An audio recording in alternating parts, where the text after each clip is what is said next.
Oh, so you want to see me? I'm afraid to look.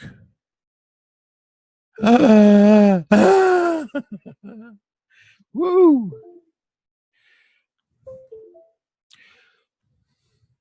So I get to start off today in our Shabbat controversy uh, forum.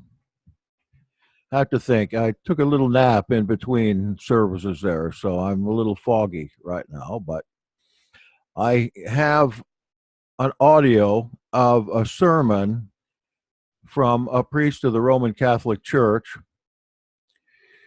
that I thought I would play some of. And the priest talks about the scandal in the church right now, but he says that the scandal, at least what people think is the scandal, is not the real scandal, but there's something else there. And he gives us a couple of really good illustrations, I thought, but I'm not sure about his conclusions. It's from the point of view of an insider. Does that sound like you might want to listen to a little of this? Maybe even the whole thing. It's only 20 minutes. Yeah. Okay. I've been trying to keep up with the scandals here lately because, well, people I know are in conversation about it. And it kind of makes me think, as far as the Vero Essenia Had, do we want to imitate church as it is now, or go back to the root of the thing and get back to the original? I know that as an organization expands and goes through its growing edges, it has a tendency to follow the leader, so to speak. And that would be the last thing I'd want to do, especially concerning this particular scandal. But let me see if I can get this up here. I don't even know who this priest is, but let's listen to a little of it. I will set up my system here to share the computer audio.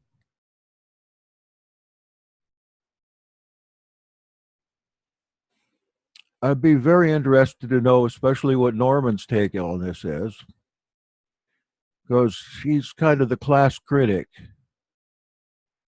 He always picks up on some insane little asterisk in the middle of what we do. That's why we love you so much.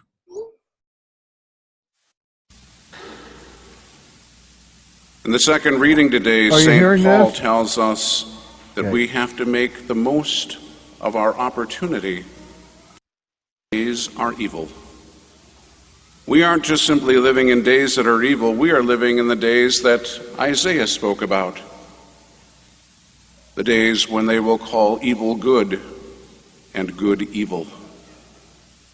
And we have been brainwashed into thinking that evil things are okay. They're not. So from this point forward, what I am about to say is completely politically incorrect. And if you have young ears that you don't want to hear it, you may want to take a 15-minute walk. In the last couple of weeks, we have heard some pretty unfortunate things. A cardinal of the church who abused children and young men, and now in Pennsylvania, the grand jury report, 301 priests violated more than 1,000 children. And on top of that, we have the Episcopal cover-up. The word Episcopal means bishops. So the cover-up by the bishops. And it's not just simply a cover-up. It's an agenda. If you listen carefully, since 2002, when all of this broke, the bishops keep on coming back to the same point. Pedophilia. It's pedophilia, it's pedophilia, it's pedophilia. No, it's not. In fact, the John Jay Institute, the group that the bishops themselves hired to look at what was going on, came back and said, this is a homosexual problem. 86.6% of all of the abuse cases were on post-pubescent males. And the bishops told them, no, you go back and you rewrite it and you say that it isn't a homosexual problem. So they came back and said, well, 86.6% of this is all about post-pubescent males, but it's not a homosexual problem. Like, really? So pedophilia is the violation of prepubescent children. Less than 3% of all of these cases were pedophilia. Ephebophilia is the violation of post-pubescent children, pederasty, particularly post-pubescent males. That's what we're dealing with here. Now we need to make an important distinction. There are some very, very good people who struggle with a homosexual orientation. All of us struggle with different things. That doesn't mean that we're a bad person just because we have certain weaknesses. And the church recognizes that that orientation is not evil. It is the activity which is evil. And so for these men who want to live a good life and are trying to fight against those temptations and the struggles, this is a cross. And it is a huge cross that they have to carry. In fact, you can think how much God loves these people if He allows them to carry a cross that is that big. It's huge. Now we need, as again we look at our own selves, we can say, all right, there are some people, for instance, who struggle with alcohol, or people who struggle with pornography, whatever. If they're really trying to fight against those temptations, these are good people with a weakness. That's different, for instance, from the drug dealer, or from the guy who's making pornography, or the guy who's trafficking the women or something. Those people are pigs. The guy who is struggling and trying to live a good life is a good person with a weakness. And that's the distinction that we need to keep in mind. And so the church is very clear that even for men with a deep-seated homosexual tendency, that they are not to go to the seminary. Now, that's not because the church is being discriminatory or hates these people, but rather because the same principle, if you look at it and say, would you take somebody who is struggling with an alcohol addiction to a bar? It's a point of temptation. We don't allow men into women's convents because it's not going to be long before somebody's going to be having problems. And that's what the church is looking at, to say this is not good. Go back to when I was in college seminary. I was having a conversation with another seminarian. In the midst of the conversation, he looked at me and said, would you ever consider taking a shower in the women's locker room? I said, certainly not. He said, well, why not? And I said, well, the temptations and the problem. He goes, right, now you know what I have to go through when I go into a men's locker room. And I thought, oh my goodness, yuck. This is why the church says, even for these good men who are struggling and trying to overcome this, we don't want to put them in a point of temptation. So those are not the people that we're having a problem with. The people that we're having a problem with come from two different groups. And understand there is an intentional and malicious infiltration of the church for the purpose of destroying her from within. This is what you need to understand. When I was in the seminary, it was one of the worst seminaries in the nation. In 1983 is when our seminary was at its absolute worst. I started there in 85. It was getting slightly better. But these people were so arrogant. I should point out, when I was in the seminary, if you were not homosexual or radical feminist, you were in big trouble. One of the professors actually was arrogant enough to stand up in front of the class and say, Martin Luther had the right idea, but he did it the wrong way. He left the church. You can't change the church from the outside, you can only change it from the inside, so we're not leaving. So these are people with an agenda. And what are the two groups? The two groups are, number one, a group of predatory homosexuals. They started their infiltration of the church in 1924. If you want to look it up, there is a book called The Homosexual Network written in 1982. So this is 20 years before all of this stuff hit. A man named Enrique Rueda looked at all of this, studied all of their own publications. They were publishing every year the number of seminarians, priests, and bishops they had. He traced it back to when they started. It began in 1924. And then 5 years later, in 1929, the communists began their infiltration of the priesthood. And the two groups did exactly the same thing. If you want to read about the communist one, there's a woman by the name of Bella Dodd, who was a deep-seated communist who got out of communism and converted to the faith. She testified before Congress in 1953, and in that testimony she said that we got the instructions from the Kremlin in 1929 as to what we were to do, and she said we were to take the best and the brightest, the guys who were smart enough to live a double life, good-looking guys who were sociable so that they would be noticed by their bishops and they would get promoted, they would become vocation directors, they would become bishops, they would become rectors of seminaries, they would have influential positions.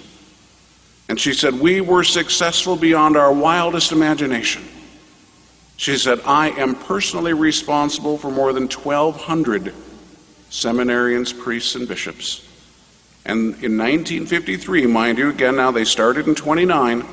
In 1953, she said, we already have 4 cardinals in the Vatican. That was 1953. It's way worse today. So we have these two groups. If you want to read about her, she wrote a book called School of Darkness. That was published in 1954. You want to understand why all of the promotion, the propaganda, the agenda, and go back and read another book. It was written in 1932 by a man named William Foster. William Foster ran for the President of the United States in 1924, 1928, and 1932 for the Communist Party USA. In 1932, he wrote a book called Toward Soviet America. And in that book he said, we aren't being able to get to the Americans because of 3 things: their morality, their family, and their patriotism. And he said, so the way that we are going to attack these 3 things is through homosexuality and radical feminism. They have been extraordinarily successful. So, what are we dealing with? We're dealing with a group of predatory homosexuals who became priests not to serve the church, but to destroy her from within. In this, they are at every level. There's an article that just came out from the Catholic Register in which 6 priests from the Newark diocese were interviewed, and they spoke about the homosexual network in their diocese. It's in all of them, not just in Newark. They cover up for one another. They share their victims with one another. They do all kinds of horrible things. It is so widespread now that there is actually talk on the federal level of using the RICO laws against the church because of this kind of nonsense that's been going on.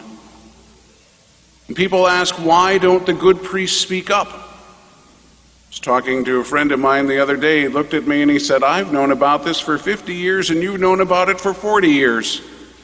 I said, yep, it's about time it's coming out. So why didn't somebody speak up? Number one, if I would have stood here even a couple of years ago, would you have believed what I'm telling you? Number two, who were we supposed to go to? It was at every single level, all the way to the top. If you wanted to be ordained a priest, you couldn't say a word. And even as a priest, you can't. Again, these priests that were interviewed in the Catholic Register were interviewed only because of anonymity. They required anonymity because they were afraid of what was going to happen to them if the bishops and the people of the chancery found out who it was that spoke. These people have that much power. And so we need to realize that. So, again, just to tell you one quick story about how bad things were. When I was in the seminary, when they would put up their communist propaganda, I would rip it down. And every time I would do that, there would be an announcement, whoever's taking the notices off the bulletin board.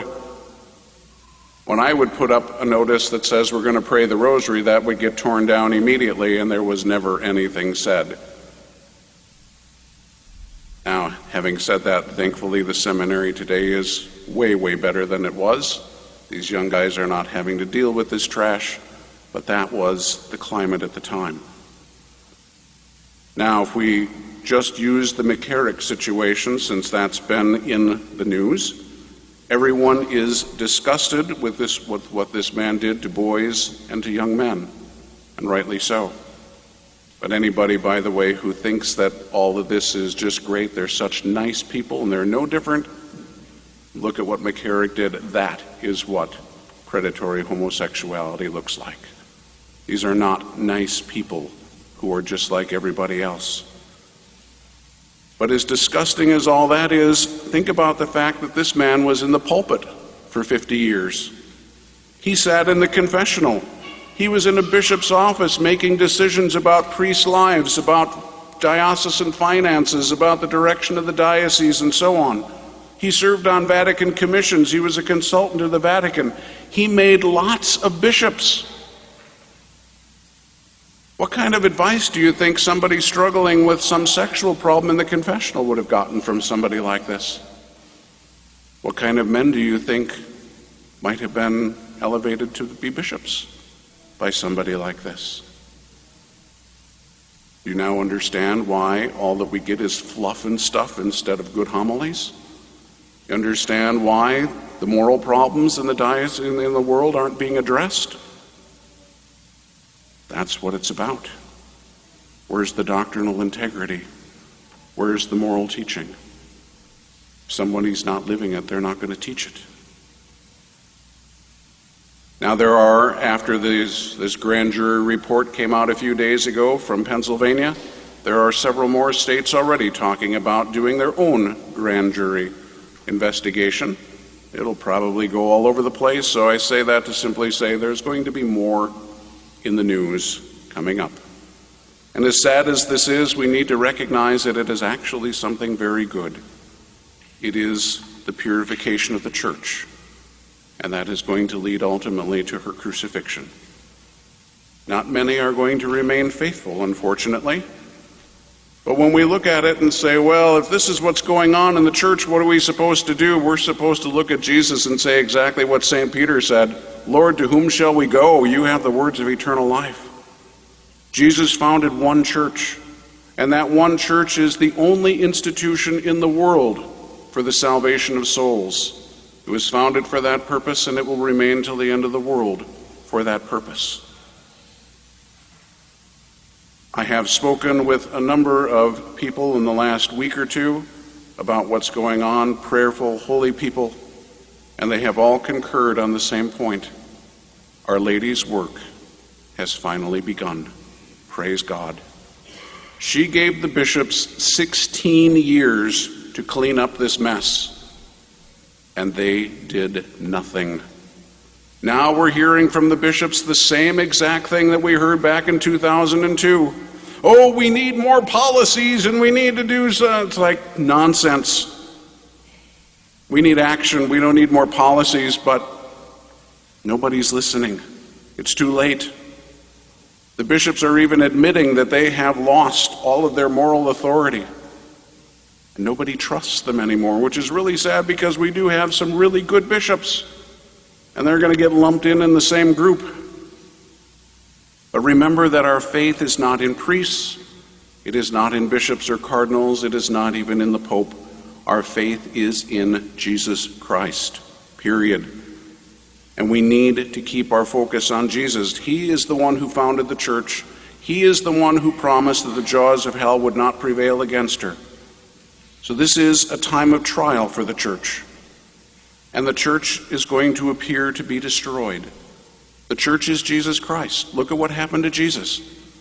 His apostles had to make a decision. Were they going to remain faithful all the way up to Calvary, or were they going to run away? You and I now have to make that same decision. Are we going to remain faithful, or are we going to run away? What we're going through, what we're just beginning, is like a mom with a teenage kid. The mom has told the kid, clean your room, clean your room, clean your room, clean your room, and they didn't do it. Finally, mom gets tired, grabs a garbage bag, and heads toward the teenager's room. At that point, the kid panics, but it's too late. There's no stopping mom once she starts for that room. And the kid starts out by despairing, thinking mom's going to throw everything away. When it's all done, the kid is actually really happy. The room is immaculate. That's what's going to happen. I've been telling people for 20 years that back 2,000 years ago, Jesus cleaned out the temple, but he did it like a man. He picked up the big stuff in the middle of the room. This time he's sending his mom, and she's going to clean like a woman. There won't be a cobweb left, and there will be no dust even in the corners. She's going to clean house, and it's going to be beautiful. But it's not going to be pleasant getting there. The resurrection will happen only after the crucifixion. And are we going to remain faithful? So what has happened and what is happening is horrible, it is tragic, it is disgusting. Put in whatever other adjective you want to put in there to try and describe it. But actually in the church it's not even the worst. Depending on which study you read, public schools, anywhere between 4 and 8 out of every 10 kids is violated somewhere in their 13 years in public schools by a teacher. That's all being covered up too. So you'll notice that the media, the politicians, the educators, they're all focused on the church because they're trying to keep the focus off of themselves. That's okay, because you know what? Read the first letter of St. Peter. He says, the purification begins in the house of God. And he said, if this is what happens in the house of God, what's going to happen when it goes outside of the house of God? It's all going down. It just starts in the church. Praise God, because it needs to be cleaned up. Our mother is going to clean the house, and she has begun that work. St. John Paul spoke of a new springtime. Our Lady at Fatima spoke about the triumph of her Immaculate Heart. And after that triumph, she said there would be a long period of peace and unprecedented growth for the church. So that's what's coming. It is not a point of despair. It is not something we should run away from. We need to remain faithful. We need to continue to pray, and we need to fast, because our Lord told us this kind of demon, only prayer and fasting is going to be able to get rid of it. So that's a choice we all have to make. We're going to go through some hard times, but we have that resurrection, that new springtime, that triumph of Our Lady's Immaculate Heart. So all I can tell you is, no matter what happens, remain faithful to Jesus. It is just that simple. St. Louis de Montfort told us that in these times, the latter times, he said, God is going to raise up the greatest saints that we've ever seen. Even to the point, he said, that those saints will tower over the saints of the past the way that a cedar of Lebanon towers over a shrub. Think about some of the great saints we have, and they're going to look like shrubs compared to what's coming. And you can be one of those saints. There's no reason why you can't. So that's when we again put it in the context of what St. Paul said in the second reading today. This is making the best out of the situation. The times are evil, so make the best of your opportunity, he said. Remain faithful to Jesus all the way to the crucifixion and become a great saint.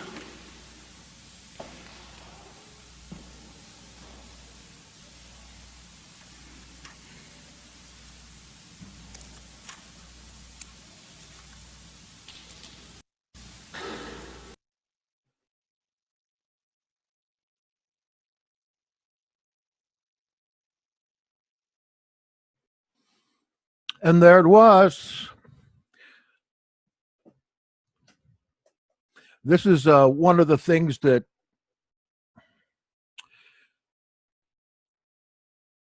Sherry Gamble sent to me. And if you know Sherry, she is in the process of converting to the Catholic Church right now.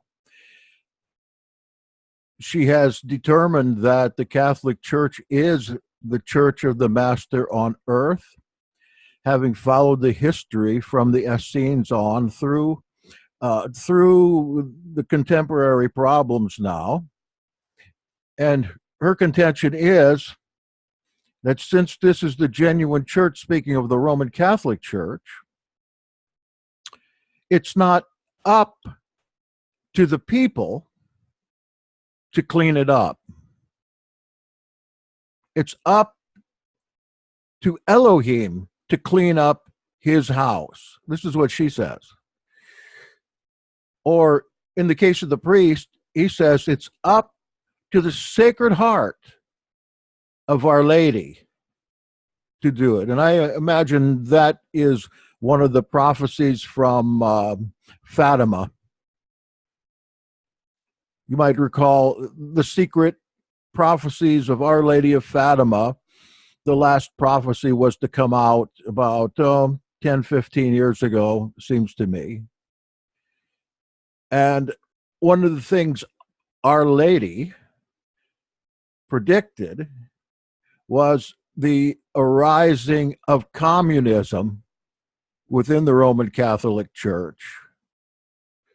And the last prophecy that was just opened up about 2000 talks about how that's going to happen.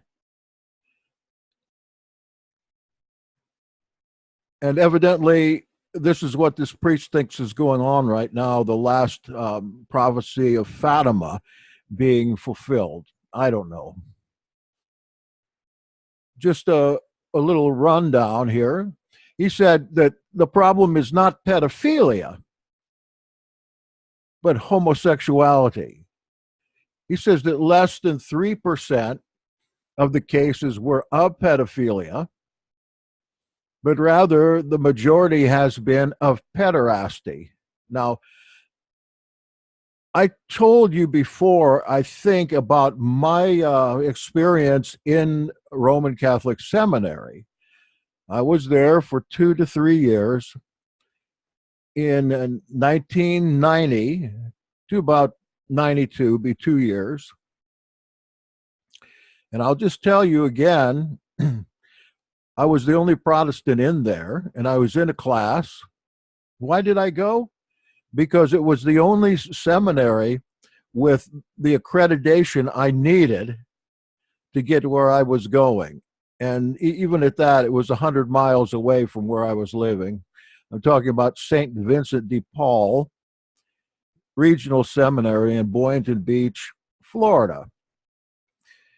So in class one morning early, the dean happened to be the professor of the class. And I think what we were studying was the Catechism of the Roman Catholic Church. But he came in storming mad, red-faced mad, him being a priest from Ireland. Several of the professors there were priests of Ireland, but he was also the dean of the school. And he stormed up to the podium and he said something very similar to this, that if I ever have to get up in the middle of the night again and come down to the gay bar and drag you seminarians out of there, then I'm going to start by calling your parents. And next, I'm going to call your sponsors. And next, I'm going to kick you out of this school so you can be embarrassed for the rest of your life about that, too. I guess he either didn't remember that I was a Protestant and not part of it, or that he didn't care. It was a small class. But I was absolutely amazed to hear that kind of an announcement. But then it tipped me off. I didn't have any kind of fellowship with the other seminarians there. And of course, they didn't let me into the church part of it. I went there to take academic courses. And I began to notice that the homosexuality in there was pretty much outright. And I don't know if you believe in discernment of spirits, but I also discerned pedophiles in there. And so this fellow says when he went to seminary, which was a little before I did, it was packed full of homosexual priests or seminarians, the future of the church, and that if you weren't in the club, then you couldn't get any place. And when you became a priest, you would not unless you passed their test, whatever it was. He said that God loves them more because he allows them to carry such a heavy burden of this temptation. And that they're just people with weakness. It's those of the tendency versus the action. The church I went into, the United Methodist Church, then and still uses this rule for people and their sexual orientation, and that is fidelity in marriage, celibacy in singlehood. So they too think about the inner feelings and orientation here, that is not the sin, but the sin and the crime is overtly acting on those tendencies. And he also said that we all have some kind of tendency toward those things. But I would say that, are these homosexual tendencies more than these people are able to bear? Certainly, if I have a tendency to covet, I'm just not going to go and steal it because I know that there are consequences. But in the church, up until recently, there have been no consequences. In fact, these archbishops are conspiring to keep the whole thing hush-hush now to the point where they can't even conspire anymore. And again, in my church, there was a pastor that I knew of that he was flagrantly sexual, and he had been moved a couple times because of that, and he spent 1 year at the local church I was in. And when he committed the sin there as well, they just sent him off to Colorado to another church. obviously, this is what's been happening in the Catholic Church. Now, this priest, he makes the claim that this is an infiltration conspiracy by certain groups that realize that they can't change the church from the outside. So they have conspired over the course of a century to get inside to change the church.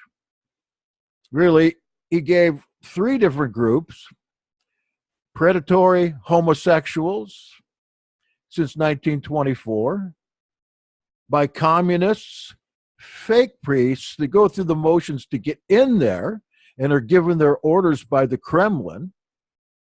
And third, finally, he comes up with radical feminists. All these conspiring, not so much to take over the church, but to destroy it.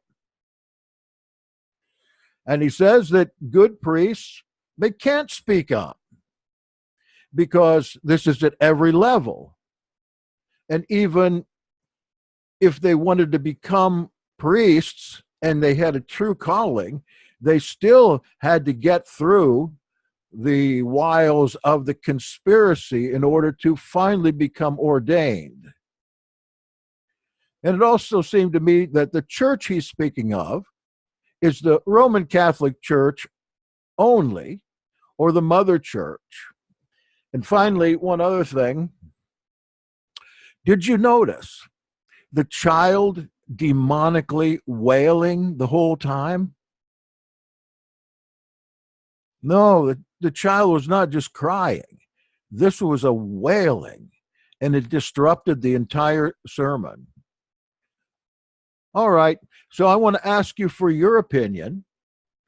Is it a conspiracy? What do you know? What needs to happen? And what have you learned through the news, if you follow this at all? I leave it to you. It's a forum.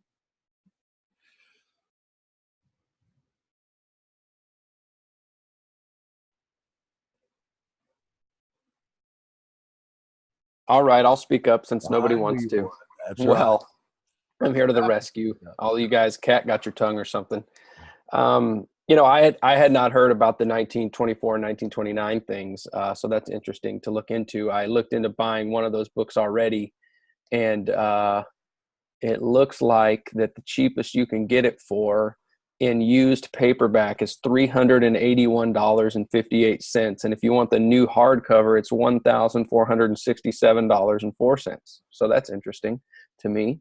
But I have studied a little bit about it. I've gone from the perspective of Malachi Martin, who was a former aide to the Pope right before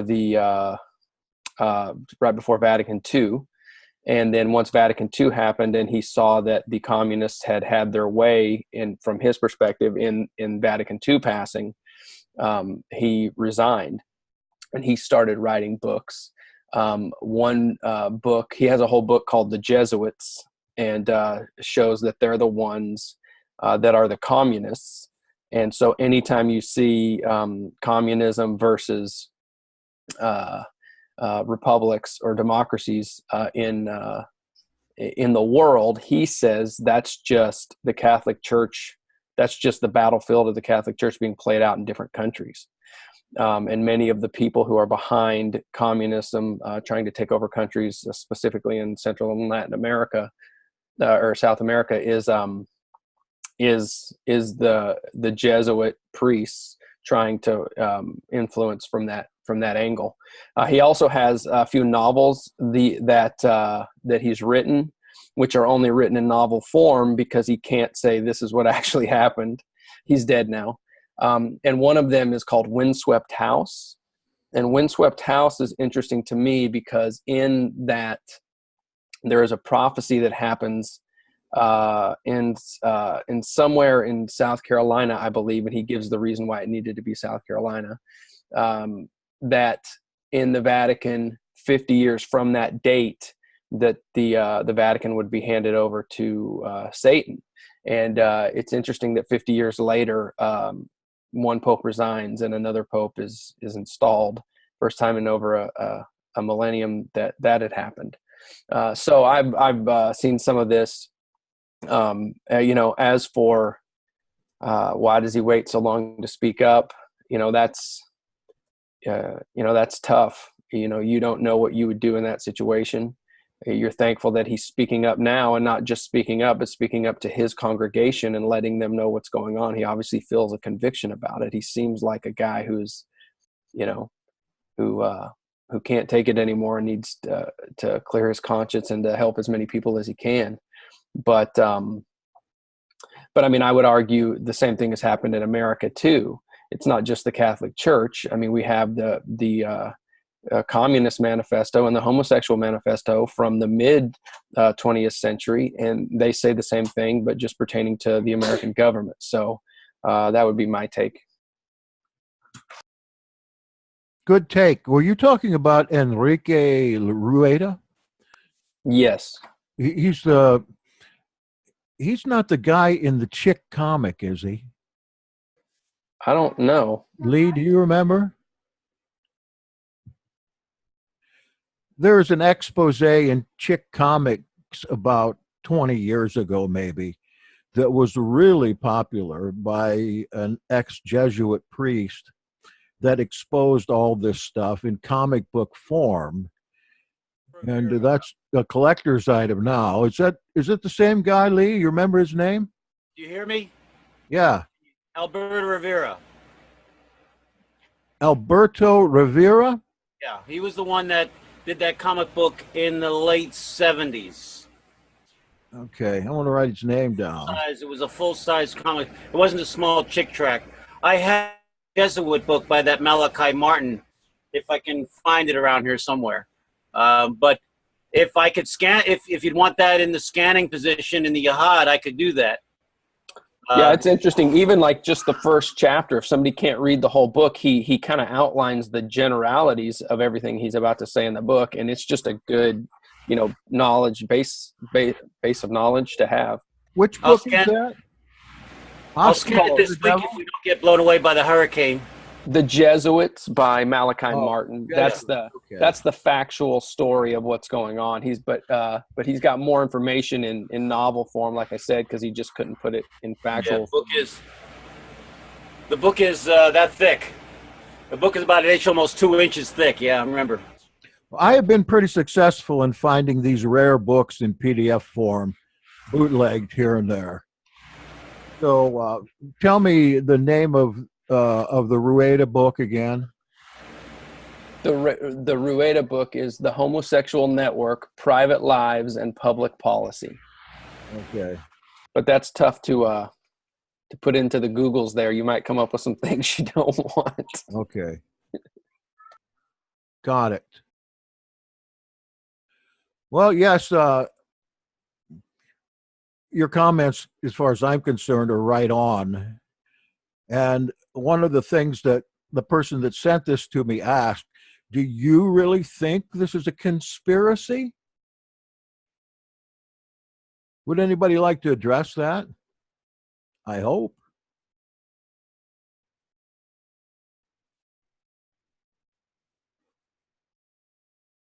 You're not supposed to be so quiet here. I don't want to be the only one talking here. What's the definition of a conspiracy? What does it boil down to? Yes, that's exactly what I was going to say, but I was waiting for somebody else to say it. I mean, if you're talking about things that just happen and they're bad, and some people don't believe them, that they're so bad you can't wrap your head around them, is that a conspiracy? It seems to be today. I mean, the Pizzagate with the politicians, it's so out of our normal thinking. We say, oh, no, that's conspiracy, Yeah, sure, but conspiracy has taken on its own little meaning that has nothing to do with the dictionary. A conspiracy is simply two or more people getting together in closed doors and deciding to do something evil and hide it. That's all it is. So conspiracies happen all day, every day. You could have done a conspiracy you and Jackson could have done a conspiracy to give somebody a wet willy while they were sleeping or something like that, like anything. So to me, the biggest conspiracy is to pretend like the word conspiracy is some crazy word. Hey, there's a group of people that behind the scenes are doing one thing and presenting it as another for dishonest gain or for evil intentions. So conspiracies happen all day, every day. So you're saying it's not just a term for something that is sensational. This is actually people coming together with one mind, forming a cabal to undermine something, sabotage something. Yes, and so according to this priest's words, a conspiracy is definitely happening. Now, is he correct, or is he falsifying? It doesn't sound like it. It sounds like there's conviction and at least a ring of truth to what he's saying. And certainly we can verify some of these things are happening because of the Catholic Church itself right now is admitting that these things are happening. So at least on some levels, yes, a conspiracy is happening. Is it as big as the priest says? Who knows? I think a Protestant's mind can easily say, yes, it is, because it's automatically, anti-Catholic in a sense. But yeah, it definitely has all the traits of a conspiracy. By the way, what's a wet willy? That came to me because somebody got arrested. A husband got arrested for assault for giving his wife a wet willy. If you have to ask, you've never had one. Okay. Lee, you were talking this week about somebody speaking on this subject in regards to the Protestant church. Oh, there was a woman who was part of this large homosexual demonic conspiracy who actually had evidence that one of our beloved Protestant leaders, she was part of MK Ultra. She was passed around from many different people. He died a number of years ago. He was one of the greatest evangelists of our age, and we all can think of who he would be. She has evidence that he was involved with it. His grandson actually said that Protestants do abuse children also.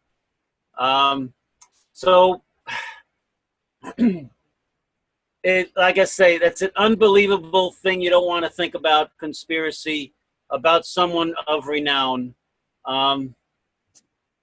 And I watched the YouTube video on it. This woman came out as how she was abused as a child by many, many people, many politicians. She named names. I would have to go back and look at find the YouTube video, but she seemed to be credible. She didn't twitch her nose or, flip her eyelids like a demonic person, but she was credible, in my opinion.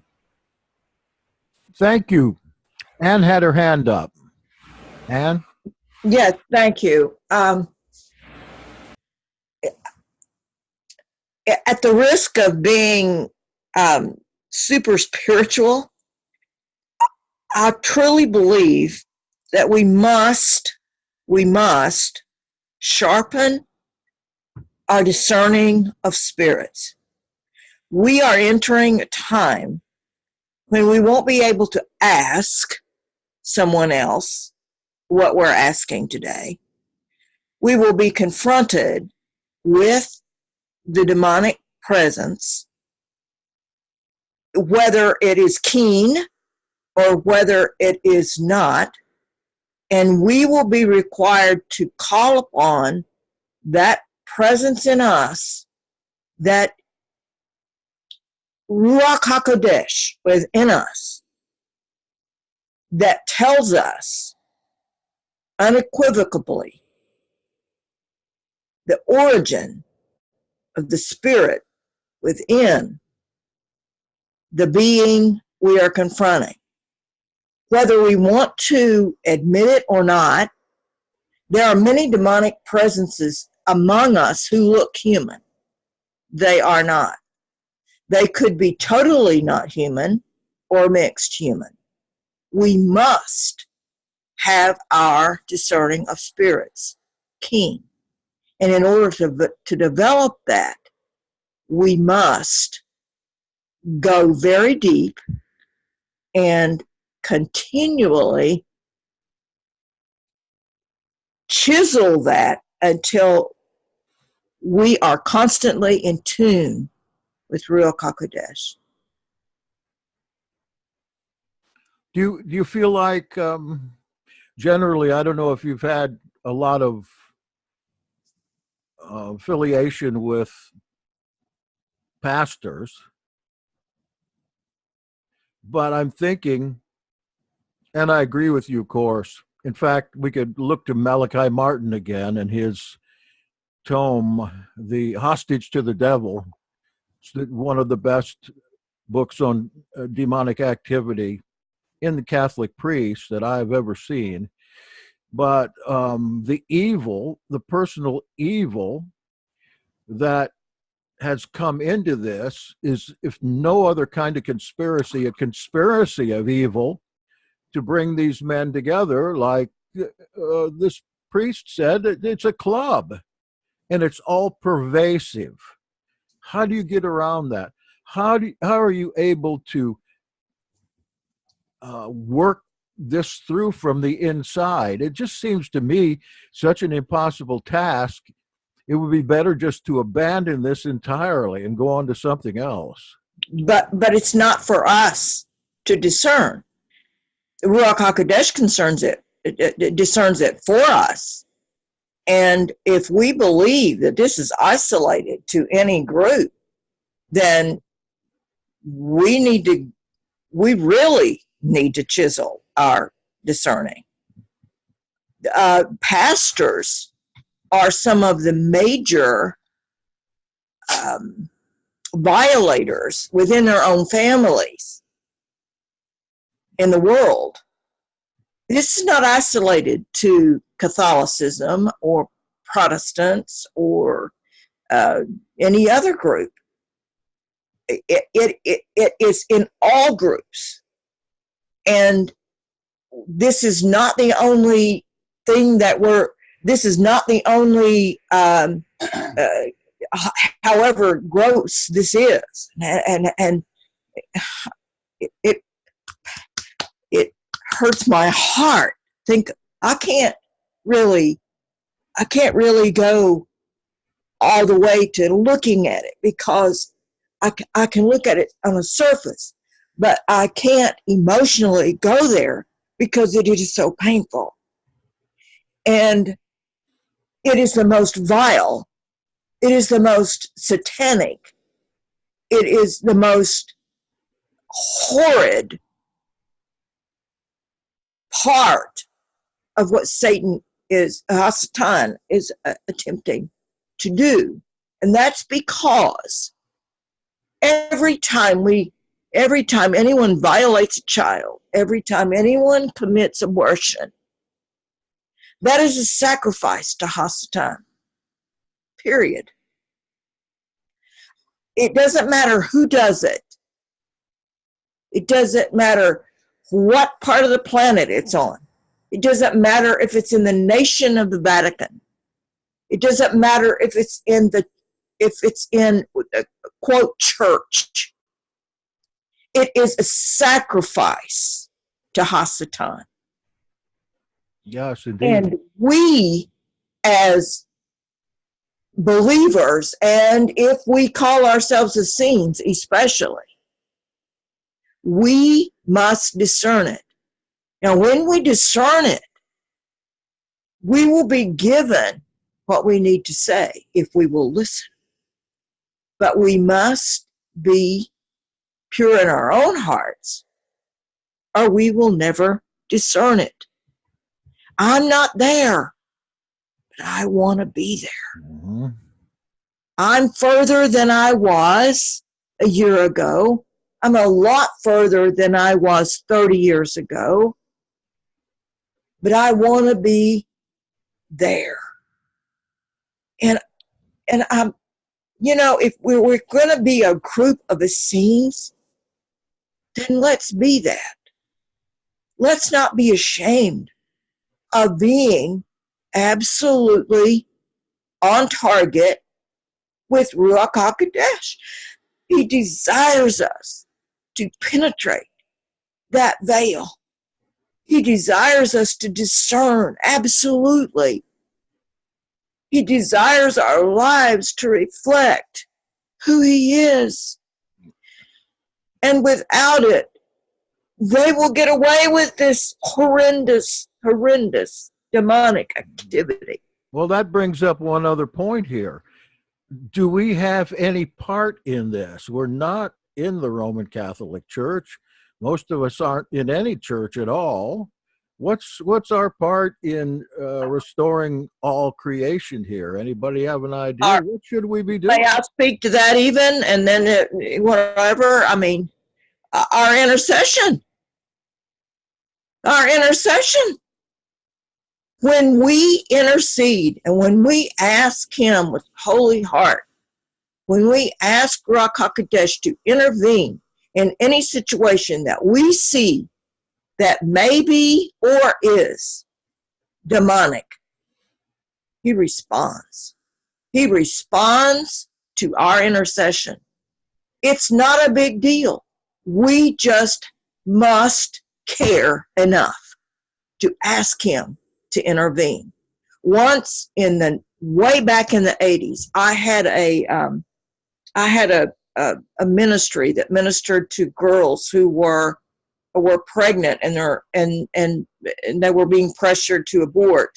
It was called crisis pregnancy, and I had no clue that counties did not want this to be exposed. And I was warned by my county administrators. I had a business, and I was a business leader, and they came to me and personally said to me, "You either cut this off, or we will destroy you." And my clients were not, well, I say business. They weren't clients. They were yeah, go on.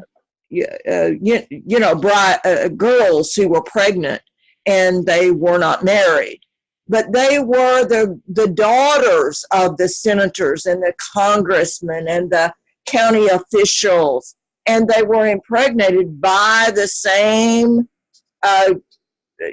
group of people.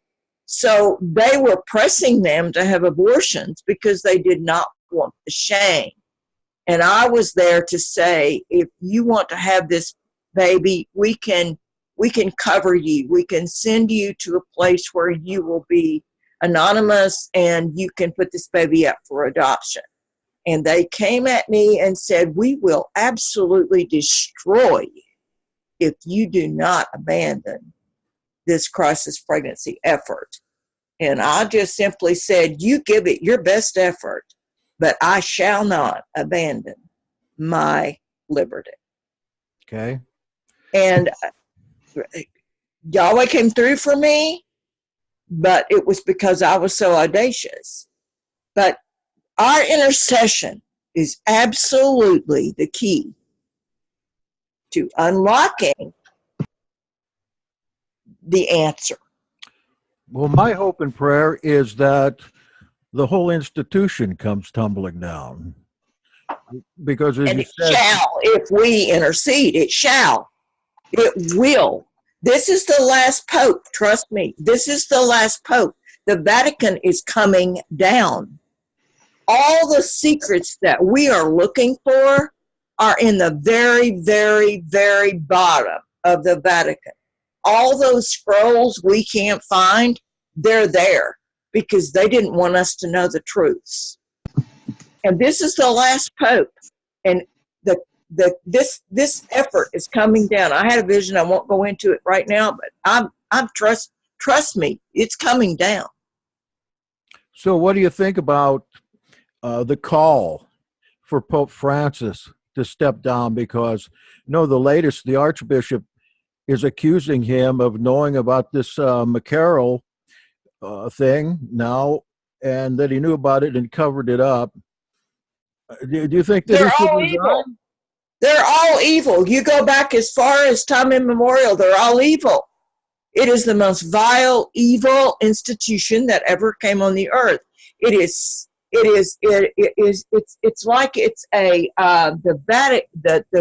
Catholicism and the Vatican is as if it's the counterfeit for Yeshua HaMashiach. It's the counterfeit. Anybody else have a word? Yes, I want to add something. Hello, everybody. I hope everybody's well. Hello, Nadio. Hello. I believe that we can change the situation if you know the works of your enemy, because the Messiah said he came on this earth to destroy the works of the enemy. And what the Vatican and the Jesuit people want is religious unity. And the way how we can change it is by doing the truth, preaching the truth, and by being active in the marketplace, in the place where you are, by infiltrating in their system.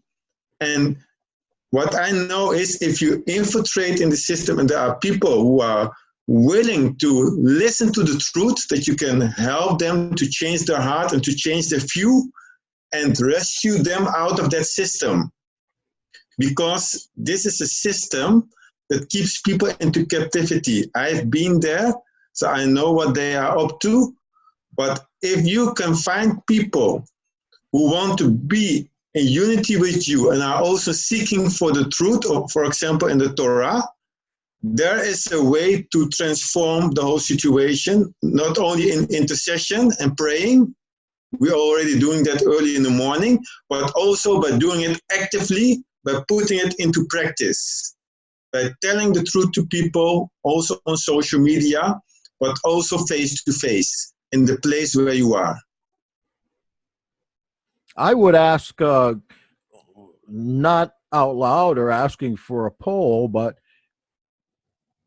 think about yourself. Have you ever been molested by somebody that you were put in the care of, like a school nurse or a minister or something like that? I'm not asking you to answer that, but you could think about that. We've got to think about the children here. You know, this last accusation, it's talking about at least 1,000 children and maybe more. So do we just abdicate this, stay away from it, let God sort them out? Let the I believe pedophilia, you must not be passive. You have to be active, and this is pedophilia, and it is against the will of the Father. And I believe if you are seeking His guidance, and Elohim will help you and find you a way for you to find people who are like-minded, and that you can make a change and be the change by doing the works of His will that can expose those things, but also bringing the light.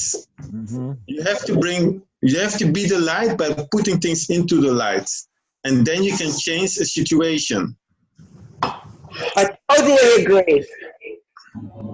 To infiltrate is going to take a good chunk of your life to get in there, and a good chunk of your money. That would have to be a vocational calling.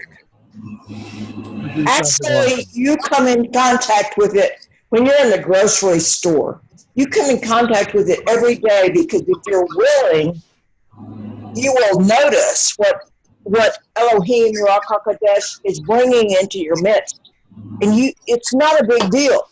You simply are ready and armed, and you take action spiritually. You don't confront this.